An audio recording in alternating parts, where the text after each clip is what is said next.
Hello friends, welcome to my channel. आज की इस वीडियो में हम लोग यूपी ट्रिपल एससी द्वारा आयोजित पेट के एग्जाम में पूछे गए प्रीवियस ईयर क्वेश्चंस को आपके साथ डिस्कस करेंगे, वो भी यूथ कंपटीशन टाइम्स की बुक के अकॉर्डिंग।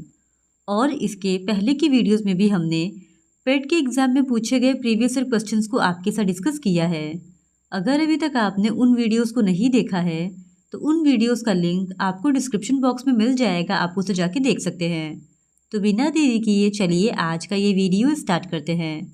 तो इससे पहले की वीडियो में हमने 16 अक्टूबर 2022 के शिफ्ट 1 में पूछे गए 50 क्वेश्चंस को आपके साथ डिस्कस कर लिया था।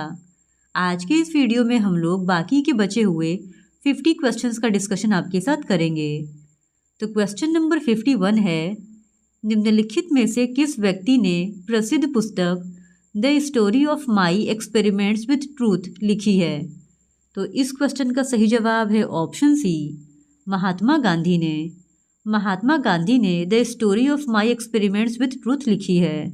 वहीं सत्यार्थ प्रकाश महर्षि दयानंद सरस्वती ने, discovery of India Jawaharlal Nehru ने और हिंडोल सेन गुप्ता ने Sardar Patel and his idea of India लिखी है। फिर क्वेश्चन नंबर 52, वायुमंडल में ग्रीन हाउस गैस पृथ्वी के अधिकांश उत्सर्जित डैश को अवशोषित करती है, जो निचले वायुमंडल को गर्म करती है। तो इस क्वेश्चन का सही जवाब है ऑप्शन बी, अवरक्त विकिरण। वायुमंडल में ग्रीन हाउस गैसें पृथ्वी के अधिकांश उत्सर्जित अवरक्त विकिरण को अवशोषित करती है, जो निचले वायुमंडल को गर्म करती है। अवरक्त विकिरण एक प्रकार की विकिरण ऊर्जा है जो मानव आँखों से अदृश्य होता है, किंतु इसकी गर्मी को महसूस किया जा सकता है। फिर क्वेश्चन नंबर 53, वॉलीबॉल निम्नलिखित में से किस देश का राष्ट्रीय खेल है? तो इस क्वेश्चन का सही जवाब है ऑप्शन बी, नेपाल का। वॉलीबॉल नेपाल का राष्ट्रीय खेल है। वहीं अर्जेंटीना का राष्ट्रीय खेल पाटो है, नेपाल का वॉलीबॉल है, श्रीलंका का भी वॉलीबॉल है और इंडोनेशिया का बैडमिंटन है। फिर क्वेश्चन नंबर 54 टू 58 तक के लिए हिंदी का एक अनुच्छेद दिया गया है, जिसको पढ़कर पूछे गए प्रश्नों के उत्तर देने हैं। तो ये रहा वो अनुच्छेद और ये रहा क्वेश्चन नंबर 54। आज की युवा पीढ़ी में मादक पदार्थों की उपप्रयोग की लत पड़ रही है। दिए गए कारणों में से इस लत का कौन सा कारण उचित नहीं लगता? तो इस क्वेश्चन का सही जवाब है ऑप्शन ए, यदा कदा पान सुपारी का सेवन। फिर क्वेश्चन नंबर 55, मादक पदार्थों का सेवन करने वाले युवाओं को किस बीमारी का खतरा होता है? पहला, शारीरिक अक्षमता, दूसरा पागलपन और सुषुप्ति, तीसरा HIV और एड्स और चौथा मानसिक असंतुलन। तो इस क्वेश्चन का सही जवाब है ऑप्शन डी, यह सभी। फिर क्वेश्चन नंबर 56, आपकी दृष्टि में मादक द्रव्यों का सेवन करने वाले बच्चों के लिए सबसे ज़्यादा कौन दोषी है? तो इस क्वेश्चन का सही जवाब है ऑप्शन बी, बच्चों के माँ बाप। फिर क्वेश्चन नंबर 57, भारत के अनेक राज्यों में युवा वर्ग में इन नशीली वस्तुओं का प्रयोग बढ़ता जा रहा है, इसके पीछे सबसे प्रबल कारण कौन सा है?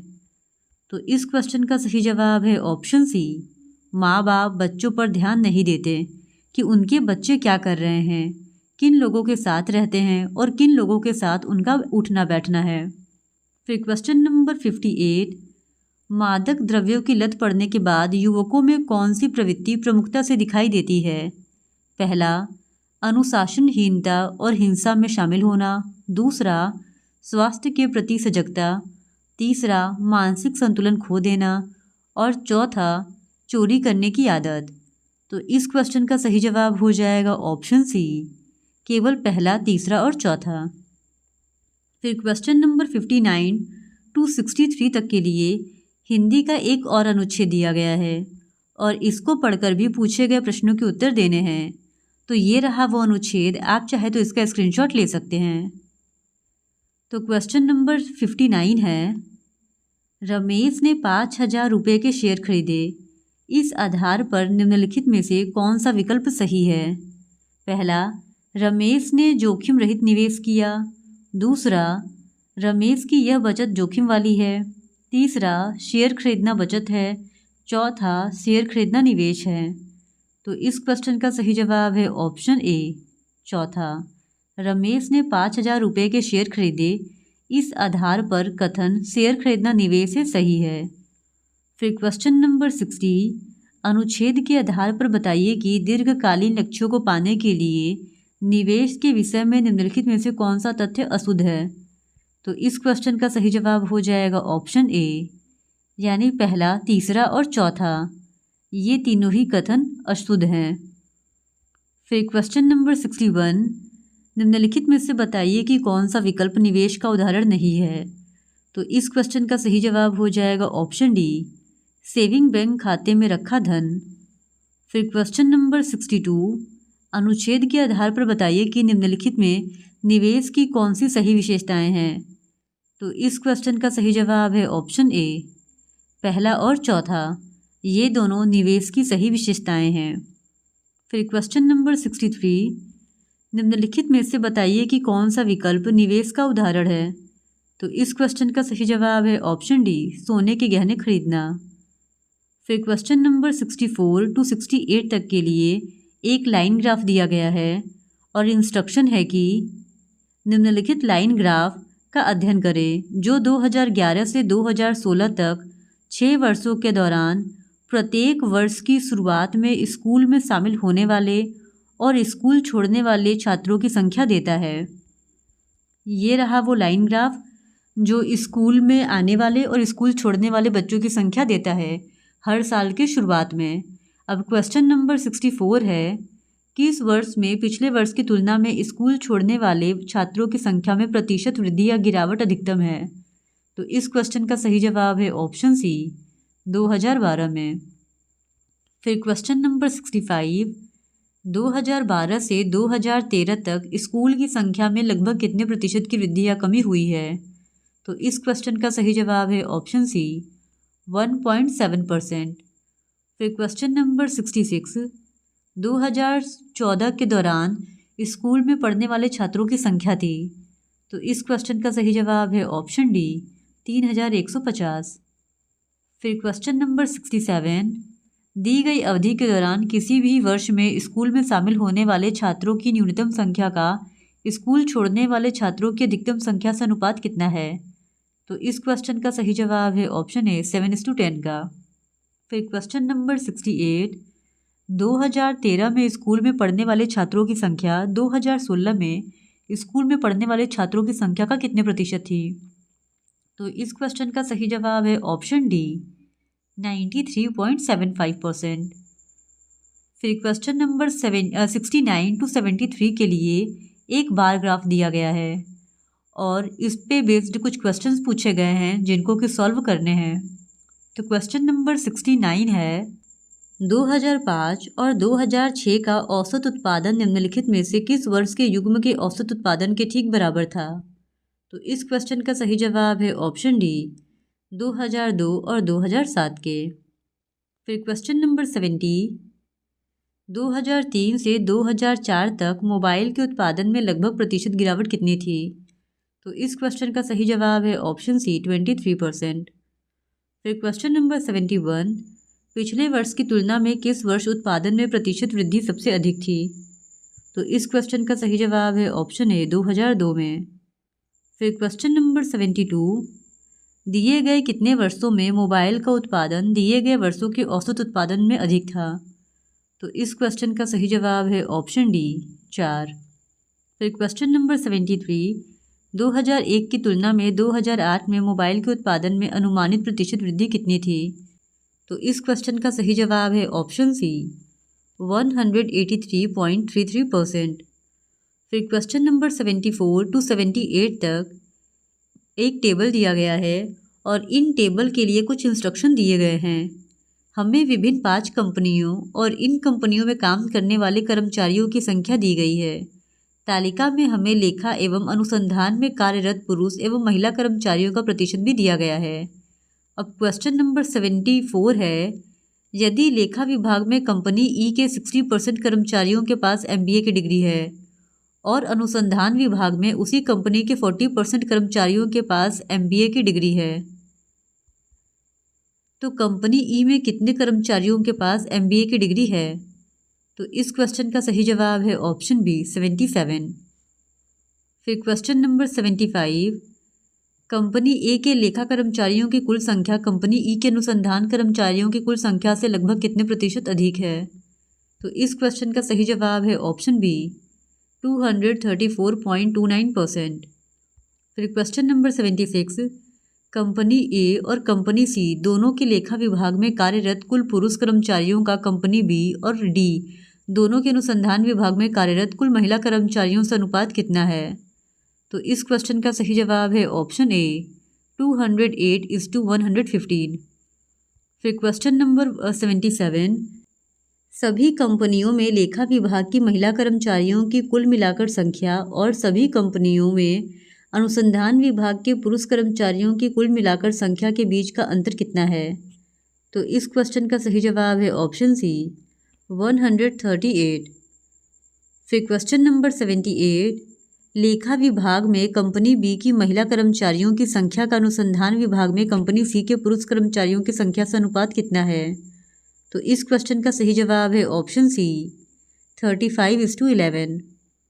फिर क्वेश्चन नंबर 79 to 83 तक के लिए एक और टेबल दिया गया है और इंस्ट्रक्शन है कि निम्न तालिका गरीबी रेखा और लिंग के आधार पर 5 राज्यों A, B, C, D और E की जनसंख्या का प्रतिशत विवरण देती है।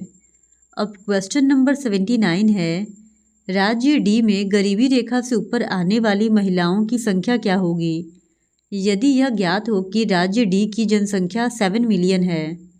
तो इस क्वेश्चन का सही जवाब हो जाएगा ऑप्शन ए 2.4 मिलियन। फिर क्वेश्चन नंबर 80, यदि राज्य सी के लिए गरीबी रेखा से ऊपर आने वाले पुरुषों की जनसंख्या 1.5 मिलियन है तो राज्य सी की कुल जनसंख्या कितनी है? तो इस क्वेश्चन का सही जवाब है ऑप्शन सी 5 मिलियन। फिर क्वेश्चन नंबर 81, यदि राज्य बी के लिए गरीबी रेखा से नीचे के पुरुषों की जनसंख्या 2.4 मिलियन और राज्य ई के लिए 6 मिलियन है तो राज्यों बी और ई की कुल जनसंख्या अनुपात में है? तो इस क्वेश्चन का सही जवाब है ऑप्शन बी 1:2। फिर क्वेश्चन नंबर 82, यदि राज्य सी की कुल जनसंख्या 4 मिलियन है तो राज्य सी में गरीबी रेखा से ऊपर आने वाली महिलाओं की कुल संख्या ज्ञात कीजिए। तो इस क्वेश्चन का सही जवाब है ऑप्शन सी 1.8 मिलियन। फिर क्वेश्चन नंबर 83, राज्य ए के लिए गरीबी रेखा से ऊपर आने वाले पुरुषों की लगभग जनसंख्या क्या होगी यदि राज्य ए के लिए गरीबी रेखा से ऊपर आने वाली महिलाएं 1.8 मिलियन है? तो इस क्वेश्चन का सही जवाब हो जाएगा ऑप्शन डी, इनमें से कोई नहीं। फिर क्वेश्चन नंबर 84, गौतम बुद्ध को ज्ञान किस नदी के तट पर प्राप्त हुआ था? तो इस क्वेश्चन का सही जवाब है ऑप्शन डी, निरंजना नदी के तट पर। गौतम बुद्ध को ज्ञान निरंजना नदी के तट पर प्राप्त हुआ था और गौतम बुद्ध बौद्ध धर्म के संस्थापक थे। फिर क्वेश्चन नंबर 85, हर्षवर्धन के शासनकाल के दौरान निम्नलिखित में से कौन सी नई राजधानी थी जो थानेश्वर से स्थानांतरित हुई थी? तो इस क्वेश्चन का सही जवाब है ऑप्शन डी, कन्नौज। फिर क्वेश्चन नंबर 86, निम्नलिखित में से किस सेना की ताकत छापामार गुरिल्ला रणनीति थी? तो इस क्वेश्चन का सही जवाब है ऑप्शन ए, मराठा। छापामार या गुरिल्ला रणनीति मुख्यतः मराठा शासकों की रणनीति थी और इस रणनीति को शिवाजी ने लोकप्रिय बनाया था। फिर क्वेश्चन नंबर 87, हड़प्पा सभ्यता के दौरान डांसिंग गर्ल की कांस्य प्रतिमा बनाने के लिए डैश तकनीक का इस्तेमाल किया गया था। तो इस क्वेश्चन का सही जवाब है ऑप्शन डी, मोमलोपी ढलाई। हड़प्पा सभ्यता के दौरान डांसिंग गर्ल की कांस्य प्रतिमा बनाने के लिए मोम लोपी ढलाई कास्टिंग तकनीक का प्रयोग किया गया था। फिर क्वेश्चन नंबर 88, पूर्ण स्वराज की मांग करने वाले प्रथम कार्यकर्ता का नाम लिखिए। तो इस क्वेश्चन का सही जवाब है ऑप्शन डी, हसरत मोहानी। पूर्ण स्वराज की मांग करने वाले प्रथम कार्यकर्ता प्रसिद्ध कवि एवं खिलाफत नेता हसरत मोहानी थे। उन्होंने अहमदाबाद में 1921 में आयोजित कांग्रेस के अधिवेशन में पूर्ण स्वराज की मांग की थी और कांग्रेस के मंच से पहली बार पूर्ण स्वराज की मांग 1929 के लाहौर अधिवेशन में की गई थी, जिसकी अध्यक्षता जवाहरलाल नेहरू ने की थी। फिर क्वेश्चन नंबर 89, निम्नलिखित में से किसे स्वदेशी आंदोलन का प्रमुख कारण माना जाता है? तो इस क्वेश्चन का सही जवाब है ऑप्शन सी, बंगाल को विभाजित करने का निर्णय। स्वदेशी आंदोलन मुख्यतः कर्जन द्वारा बंगाल विभाजन के प्रतिक्रिया स्वरूप शुरू हुआ था। अगस्त 1905 में कलकत्ता के टाउन हॉल में आयोजित एक बैठक में इसकी औपचारिक शुरुआत हुई थी। स्वदेशी आंदोलन को बंग भंग विरोधी आंदोलन भी कहा जाता है। फिर क्वेश्चन नंबर 90, ब्रिटिश ने निम्नलिखित में से किस भाषा को भारतीय समाज में प्रस्तुत करने की उत्सुकता दिखाई? तो इस क्वेश्चन का सही जवाब हो जाएगा ऑप्शन सी, इंग्लिश यानी अंग्रेजी। ब्रिटिशर्स ने अंग्रेजी भाषा को भारतीय समाज में प्रस्तुत करने की उत्सुकता दिखाई थी। फिर क्वेश्चन नंबर 91, भारत सरकार अधिनियम 1935 के प्रावधानों में ब्रिटिश सरकार के अंतिम अधिकार का एक उदाहरण कौन सा था? तो इस क्वेश्चन का सही जवाब है ऑप्शन ए, प्रांतीय सरकारों पर गवर्नर के लिए विशेष शक्तियाँ। फिर क्वेश्चन नंबर 92, फॉरवर्ड ब्लॉक की स्थापना निम्नलिखित में से किसके द्वारा की गई थी? तो इस क्वेश्चन का सही जवाब है option B, Subhash Chandra Bose. Forward block की स्थापना 1939 में सुभाष चंद्र बोस द्वारा की गई थी। सुभाष चंद्र बोस एक उग्रवादी राष्ट्रवादी नेता थे। उन्होंने द्वितीय विश्व युद्ध के दौरान अंग्रेजों के विरुद्ध इंडियन नेशनल आर्मी का गठन किया था। फिर क्वेश्चन नंबर 93, खिलाफत मुद्दे को उठाने के लिए महात्मा गांधी के निर्णय के पीछे मुख्य कारण था? तो इस क्वेश्चन का सही जवाब है ऑप्शन ए, हिंदुओं और मुसलमानों के बीच अधिक एकता लाने के लिए। फिर क्वेश्चन नंबर 94, भारत में निम्नलिखित में से किस स्थान पर दिन और रात के तापमान में व्यापक अंतर पाया जा सकता है? तो इस क्वेश्चन का सही जवाब है ऑप्शन ए, थार मरुस्थल। भारत के थार मरुस्थल में दिन और रात के तापमान में व्यापक अंतर पाया जाता है। ऐसा इसलिए होता है क्योंकि सामान्य धरातल के विपरीत रेत अधिक सूर्य ताप ग्रहण करके जल्दी गर्म हो जाता है और रात के समय रेत प्राप्त सूर्य ताप की मात्रा को तीव्रता से वापस लौटा देती है। इस कारण यहाँ दिन का तापमान अधिक और रात्रि का तापमान काफ़ी कम होता है। फिर क्वेश्चन नंबर 95, विश्व को कितने प्रमुख काल क्षेत्रों में विभाजित किया गया है? तो इस क्वेश्चन का सही जवाब है ऑप्शन सी, 24। विश्व को 24 टाइम जोन में विभाजित किया गया है। इन समय जोन को ग्रीनविच मीन टाइम व मानक समय में 1 घंटे के अंतराल के आधार पर विभाजित किया गया है। फिर क्वेश्चन नंबर 96, निम्नलिखित में से कौन जनसंख्या परिवर्तन का घटक नहीं है? तो इस क्वेश्चन का सही जवाब है ऑप्शन ए, रुग्णता। जनसंख्या में परिवर्तन को प्रवसन, मृत्यु तथा जन्म दर प्रभावित करते हैं, किंतु रुग्णता का प्रभाव प्रत्यक्ष रूप से इस पर नहीं पड़ता। फिर क्वेश्चन नंबर 97, लक्षद्वीप की राजधानी निम्नलिखित में से कौन सी है? तो इस क्वेश्चन का सही जवाब है ऑप्शन ए, कवरत्ती। लक्षद्वीप की राजधानी कवरत्ती है। वहीं मिजोरम की राजधानी आइजॉल और अंडमान निकोबार द्वीप समूह की राजधानी पोर्ट ब्लेयर है। फिर क्वेश्चन नंबर 98, स्थिरता के साथ विकास के उद्देश्य से निम्नलिखित में से कौन सी पंचवर्षीय योजना शुरू की गई थी? तो इस क्वेश्चन का सही जवाब है ऑप्शन ए, चौथी पंचवर्षीय योजना। चौथी पंचवर्षीय योजना, जिसका टाइम पीरियड 1969 से 1974 था, इसकी शुरुआत स्थिरता के साथ विकास आत्मनिर्भरता की प्राप्ति के उद्देश्य से की गई थी। यह योजना एलन मान्य तथा अशोक रुद्र मॉडल पर आधारित थी। इस योजना का उपनाम गॉडगिल योजना था। फिर क्वेश्चन नंबर 99, निम्नलिखित में से किसमें व्यक्तियों या व्यक्तियों के समूह के स्वामित्व वाले व्यवसाय शामिल हैं? तो इस क्वेश्चन का सही जवाब है ऑप्शन सी, निजी क्षेत्र। निजी क्षेत्र वह क्षेत्र होता है जिसमें व्यक्तियों या व्यक्तियों के समूह के स्वामित्व वाले व्यवसाय शामिल होते हैं। फिर क्वेश्चन नंबर 100, उस जंगल का नाम बताइए जिसे पृथ्वी ग्रह के फेफड़े के रूप में जाना जाता है। तो इस क्वेश्चन का सही जवाब है ऑप्शन सी, अमेजन वर्षा वन। अमेजन वर्षा वन, जिन्हें उष्णकटिबंधीय वर्षा वन भी कहा जाता है, अपने विस्तार एवं सघनता के कारण पृथ्वी ग्रह के फेफड़े के रूप में भी जाने जाते हैं और इनका विस्तार मुख्यतः ब्राज़ील में है। तो इस तरह आज की इस वीडियो में हमने पेट के एग्ज़ाम में पूछे गए एक और प्रीवियस ईयर क्वेश्चन पेपर को आपके साथ डिस्कस कर लिया है। और अगर आप पेट के इसी तरह और भी प्रीवियस ईयर क्वेश्चन पेपर्स को देखना चाहते हैं तो please do subscribe to my channel and like this video. Thank you very much.